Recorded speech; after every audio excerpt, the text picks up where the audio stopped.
And welcome everyone to an America East chat. I'm Andy Katz, pleased to be joined by NJIT head coach Brian Kennedy. Brian, a couple things. First off, the way in which the season has gone is unprecedented for everyone, not just in college basketball, but in sports and in the U.S. and the globe. So first, let's deal with the late start. You guys didn't even get going till I think like the third week in December, around December 19th. How did that affect the way you guys started the season? It was a little bit of a letdown, Andy, because we had done and had not been touched by the COVID up until that point. So kids got back to school early. We had some people from quarantine states in New Jersey that had to do a 2-week quarantine. We got through that. Wasn't easy, as everybody, I'm sure you've heard all the stories. We got through all that, and we were riding our momentum to open the season on the 25th against Temple. And right before the season had started is when we got our first, we had a pause. So that was a little bit of a little bit of a hurdle obstacle for our players, because you build up, as a coach and as a team, you start practicing, you climb the proverbial mountain, you're building up, you're putting in your offenses and defenses, and you're all set. And the first game is so exciting for everyone to take part in, and to have that have to be paused and then not play another game until a few weeks later was definitely a little bit of a letdown. But to that point, you still opened at Vermont, and they hadn't played yet either. And here you're coming from the eighth son of the America East, and you go up there and you get one of the two games, double overtime, arguably the team of the decade in this league.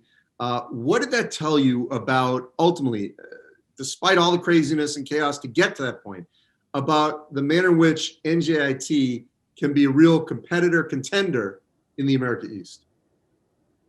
No doubt, it was a great moment for our guys to be able to go up to Vermont and come away with a victory. John has done such a great job with the program up there, and they have the history behind it. So, but it did prove to our guys that and hopefully the league, that we were coming out and we were coming out to compete. We're not just happy to be here. We're coming out to compete, and great college mid-major game, back and forth into double overtime, and then to win the game at the end like that was in our favor, was obviously good for us. But I did tell John that was a college basketball game where neither team deserved to lose. So but just a really, really good, solid mid-major college basketball game. So hopefully it built some confidence in our guys, and also was a little statement to the league that we were here to compete and ready to go. So I know why, no offense to the Sun, that might not be the best fit for NJIT geographically. Why, though, of all the Northeast conferences, why do you think the America East can be the right fit for NJIT? There's a lot of very similar universities, Andy, on the overall, not only athletically, but institutionally, academically, research-wise. It really aligns with what our president, Dr. Joel Bloom, has a vision for in NJIT.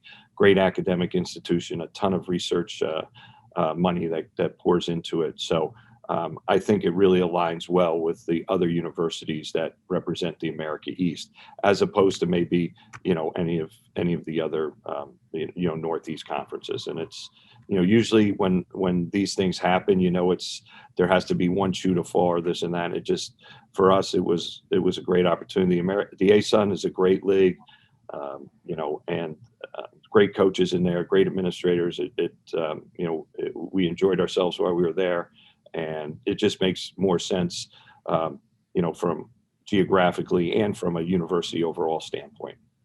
All right, so this season, I mentioned that first weekend or first series where you split with Vermont. The back-to-backs. What have been your impressions about what has ultimately been sort of the maybe the only answer to get through the season was to do something like this? Yeah, we're in a pandemic, so you have to do what you have to do. And my motto to the team, from day one has been a macro view of everything. Not to be so caught up in the day to day, because it can change in as we've seen, in hours, minutes. So take a macro view of it. Everybody's playing back to back. It is a little different. I played in the Ivy League, so while you played back to back, it was against different opponents. So and it's the other team is playing back to back too. That's what I always tell my guys. So we're a little thin because of injuries, but it definitely helps if you have good depth on it certainly helps on back-to-back games. I'm trying to find that balance right now. Playing guys too many minutes, in the first game, second game, trying to find that balance as we go along. But it's the first time I'm doing it as a coach, so I'm finding along with my players as well.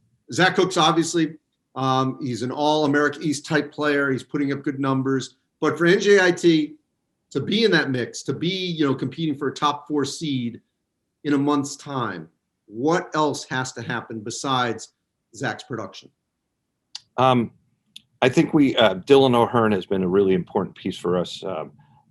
And I think Dylan started off the season, he's a junior college transfer, was 14th in the country last year in junior college scoring. He started off on fire, and he's hit a little bit of a wall. We need to get Dylan O'Hearn back, playing the kind of basketball he was at the beginning of the season.